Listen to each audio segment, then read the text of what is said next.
Fin de journée, le vent du présent souffle fort et s'engouffre dans les marchés, les indices. Hier, on était en forte baisse. Aujourd'hui, au contraire, on rebondit assez nettement. Le CAC 40 récupère 2% à l'instant. On va en parler avec nos coéquipiers du club. Ils viennent de nous rejoindre. Igor Demac. Bonsoir Igor. Bonsoir Guillaume. Bienvenue, conseiller en gestion de patrimoine pour Vital Épargne. David Debelamou également nous accompagne. Bonsoir David. Bonsoir. Spécialiste du secteur bancaire. Votre parole est particulièrement précieuse dans la période qu'on est en train de traverser sur les marchés. David Debelamou pour Axiom Alternative Investment. Bienvenue messieurs.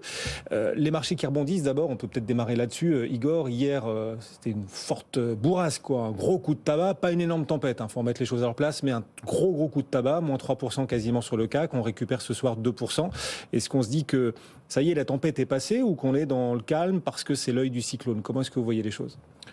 D'abord, il y a un risque qui a surgi, et quand il vient des États-Unis, il est toujours apprécié de manière un peu exponentielle, surtout s'agissant d'une faillite financière ou bancaire. Donc le CAC 40 a réagi, parce que c'est un indice qui est réputé assez bancaire, plus volatile que certains autres, et puis surtout il avait accumulé une performance, donc c'était assez facile de prendre rapidement ses profits, notamment sur les banques qui avaient très bien fonctionné. Après, comme chaque fois les marchés financiers apprécient le risque, détermine sa nature, quantifie son ampleur et son coût final. Et là, il semblerait que la contagion n'existe pas vraiment, parce qu'il y a eu plein de comparaisons avec les Lehman Brothers qui ont été faites, mais les quantums, la structure même de ce qui est en train de se passer ne ressemble pas à ce qu'on a vécu en 2008.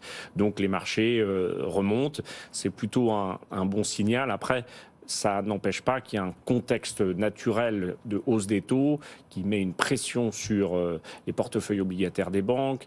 Il y a toujours un risque sur ce secteur technologique qui a attiré énormément de capitaux, dont beaucoup de gens veulent en sortir. Donc l'image globale n'est pas moins ou plus rose qu'avant, mais simplement on a vu les effets d'une hausse de taux rapide, forte, sur un secteur survalorisé, avec beaucoup trop de capitaux qui veulent maintenant sortir, et il y a un entonnoir.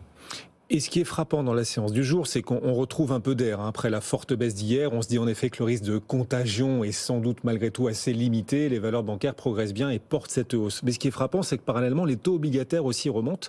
On voit ce 10 ans américain qui remonte assez nettement d'ailleurs, à 3,65. Là, le 10 ans français qui vient à nouveau tutoyer les 3. On a une remontée des taux obligataires aujourd'hui. Mais ça n'empêche pas les actions de progresser. Comment est-ce qu'on explique cette simultanéité de la hausse des obligues et des actions? C'est ce qui s'est passé depuis plusieurs mois. Les taux montent depuis plusieurs mois et les actions montent également. Oui, c'est vrai, en fait. Donc, il y a un mouvement simplement de balancier, un pendule.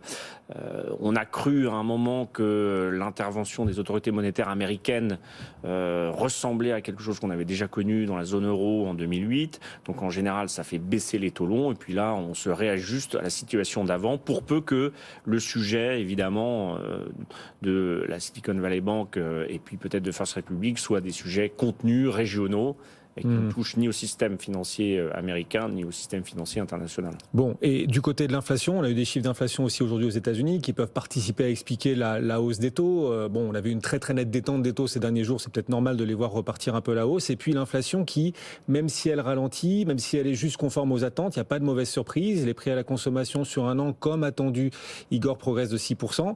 Donc même s'il n'y a pas de mauvaise surprise, ça reste collant quand même. Et hors énergie et alimentation, d'ailleurs, pour le coup, le chiffre sort légèrement supérieur aux attentes.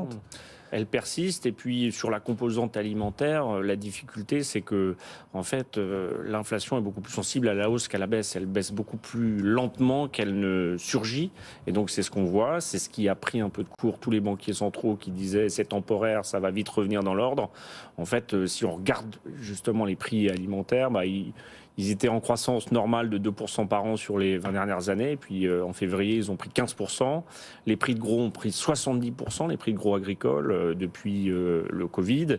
Et en sortie de ferme, évidemment, les prix agricoles, enfin les prix des denrées alimentaires progressent. Donc c'est pas de nature à changer. L'Ukraine, la Russie, c'est 30% des échanges céréaliers mondiaux.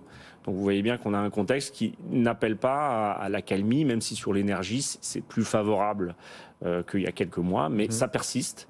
Et donc ça maintient toujours la pression sur une politique monétaire qui est restrictive, mais pas trop, pour ne pas entraîner ce qu'on a vu sur la Silicon Valley Bank et sur le reste du système bancaire et sur l'économie en général. C'est quand même un contexte sacrément délétère pour la Fed et les banques centrales, parce qu'on a toujours cette inflation collante, c'est ce qui ressort encore des prix à la consommation effectivement aujourd'hui, les taux qui repartent un peu à la hausse, et puis parallèlement un stress bancaire qu'il faudrait parvenir à calmer. Alors aujourd'hui, ce stress bancaire se calme de lui-même.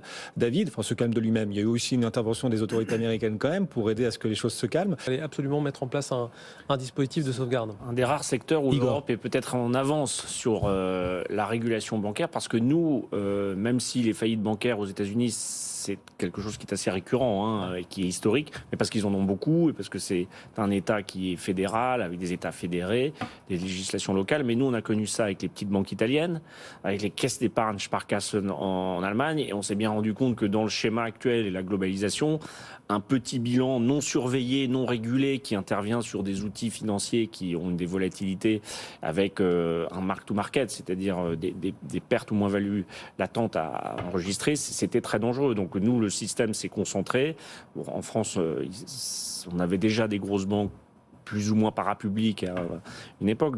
Mais c'est vrai que sans régulation, on voit bien que les secteurs où l'argent est trop facile et qu'il n'y a pas assez de contrôle, on fait toujours les mêmes erreurs. Donc c'est exactement ce qui s'est passé. Mais on va poursuivre nos échanges dans un instant. On va aussi retrouver Sabrina Quagliozzi à New York, parce que Wall Street aussi progresse aujourd'hui, comme l'Europe. Mais sur le risque de contagion, on se dit, franchement, il reste faible, Igor ? Pour l'instant, il reste faible. Les jours prochains vont nous donner le ton, mais déjà cette journée montre que les investisseurs ont fait un certain travail d'analyse, ce qu'on est en train de commenter. Et la prime, c'est évidemment au plus fort, au plus solide. Et les banques européennes, particulièrement les banques françaises, sont bien placées. Donc, dans ces moments de risque, il y a un flight to quality. Et en fait, on va vers la banque la mieux notée, la plus solide, celle qui a les règles de risque les plus maîtrisées.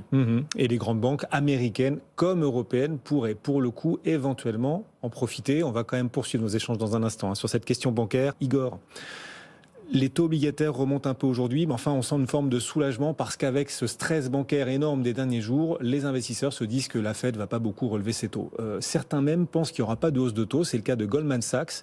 Certains même pensent qu'il y aura une baisse de taux. Alors certains au singulier, pour le coup, c'est Nomura. C'est les seuls pour l'instant. C'est la seule grande banque à nous annoncer. Je répondrai par certes. À nous annoncer une baisse de taux la semaine prochaine, du fait du stress bancaire. Oui, non, quand même, il ne faut pas exagérer. Je pense que peut-être une hausse de taux moindre, mais la dynamique inflationniste, elle est là. Donc peut-être qu'à cette réunion, il y aura moins de hausse de taux, mais globalement, ce qui s'est passé sur SVB, c'est simplement le dégonflement des 10-15 dernières années sur un sujet bien identifié, une région, un style de banque, une situation de non-régulation. C'est pas l'ensemble du marché et de l'économie, donc c'est normal, les taux sont montés très vite, l'argent facile n'est plus facile, n'est plus gratuit, donc tous les secteurs qui en ont bénéficié vont souffrir avec des faillites. Les taux de défaut vont monter aussi en Europe, inévitablement, parce que la conjoncture est difficile, les coûts de production ont augmenté, certains secteurs souffrent d'un manque de consommateurs. Donc je crois que simplement il faut accepter le fait que dans ce système capitaliste, à un moment ou à un autre, il y a des faibles qui défaillent, et puis les forts ou les innovants parviennent à sortir renforcés des crises. Et c'est le jeu de ce système-là. Mais vous nous dites que la Fed va quand même relever ses taux la semaine prochaine. Malgré le fait que certains vont de plus en plus souffrir, un certain nombre d'entreprises pourraient finir par faire défaut effectivement, la Fed va encore relever ses taux. Vous n'achetez pas le scénario de Nomura d'une baisse de taux, pas du tout. Non, moi je pense que là le consensus, mais peut-être qu'on en dira un mot, et il est plutôt sur une baisse moindre qu'avant l'événement SVB. Une hausse moindre. Excusez-moi. Une hausse moindre que ce qui était prévu avant la faillite. Et puis après il y a la question de la BCE. Est-ce que je pense que la BCE c'est sûrement un peu plus difficile, parce que il y a vraiment une politique très restrictive dans le discours, et on sait que notre système économique, il n'est pas non plus si résistant que ça. En tout cas, il croît moins qu'aux États-Unis. Donc, il y a une vraie question, je pense, sur les taux, peut-être plus sur l'Europe. Les États-Unis ont fait déjà un chemin, et en fait, ils nettoient leur système beaucoup plus vite que nous. Pour vous donner juste des chiffres, le coût du risque des banques européennes aujourd'hui, c'est à peu près 30 points de base. Une grosse récession, c'est 80 points de base, et un Lehman 2008, c'est 160 points de base. Donc, voilà. Donc on est très bas. En théorie, on devrait plutôt être à 40 points de base. C'est à peu près l'échelle des taux interbancaires, hein, parce que sur les taux interbancaires, on est relativement bas aujourd'hui. L'ordre de grandeur dont vous nous parliez sur les provisions pour risque, c'est ça? Oui. Voilà, des banques, c'est à peu près l'ordre de grandeur de ce qui sépare les taux interbancaires d'aujourd'hui de ceux de l'époque Lehman en 2008. On est à peu près dans la même échelle, quoi. Ouais. Donc on est très très loin de 2008. Alors ça tombe bien, vous répondez à la question que je voulais vous poser. Est-ce qu'il y a un parfum plutôt de 2008 là pour le secteur financier ou plutôt un parfum de 2000 pour la tech? Est-ce qu'on est plus en 2000, 2001, 2002 ou plutôt en 2007, 2008? Ni l'un ni l'autre, pour ma part, parce que 2000 c'est un secteur, la technologie, qui est naissant, où il n'y a pas de rentabilité, quasiment pas de chiffre d'affaires, mais une idée survalorisée par trop de capital. Aujourd'hui, le secteur de la tech, quand on voit les grands de la tech, c'est des sociétés qui ont beaucoup de cash, qui font du profit, donc on ne peut pas le comparer. Après, la partie start-up, venture capital, naissant sur des idées plus ou moins farfelues, là, oui, il y a un sujet, mais le secteur est sain dans son ensemble. Après, il y a une partie qui est survalorisée. Et 2008, non, puisque 2008, c'est crise systémique mondiale. On n'en est pas du tout là. Oui. En tant que gestionnaire ou gérant, on ne sent pas du tout ce stress. Oui, enfin, il y a 24 heures, on se posait quand même clairement la question en se disant est-ce qu'on est au début d'un 2008, un problème cardiaque dans la finance, ou est-ce qu'on est juste sur une foulure du poignet et plutôt une crise type 2000? On est dans ni l'un ni l'autre à vos yeux. Alors, nous non, hein, très clairement, on a très tôt. Bon, après, on est le nez sur le secteur bancaire en permanence. Donc, nous, on s'est très tôt rendu compte que c'était un cas particulier.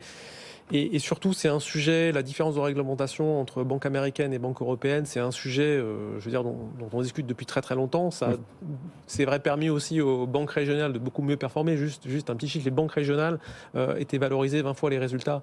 Voilà, ça met en perspective. Oui. Donc, Crédit Suisse, c'est un risque ou pas pour les banques européennes ou pas du tout? Crédit Suisse au plus bas historique, on va se demander si Crédit Suisse est en train de devenir une mid-cap, c'est dire.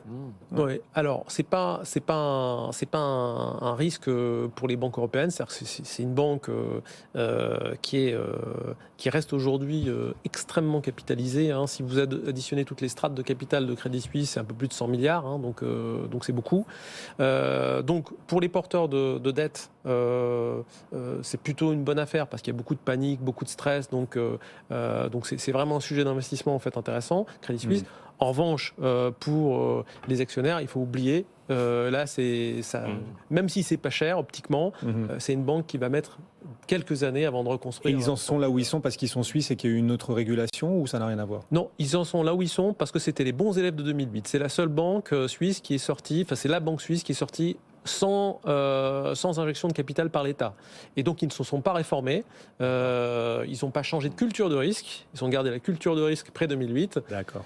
Et voilà, et forcément, on est c'est plus un risque de réputation pour les banques suisses en général, mais il y a un point très important à regarder quand même dans ces histoires, c'est le durcissement des conditions d'octroi de prêt. C'est pas tellement le sujet de savoir si les banques sont en faillite ou pas, c'est savoir si elles réduisent l'accès aux prêts, et ça peut créer un peu plus de pression sur les entreprises. Sur les entreprises et le tissu économique. Merci messieurs de nous avoir accompagnés ce décryptage large de l'ambiance du moment sur les marchés. David Bellamou pour Axiom Alternative Investment et Igor Demac pour Vital Épargne étaient nos coéquipiers du club. Bonne soirée messieurs.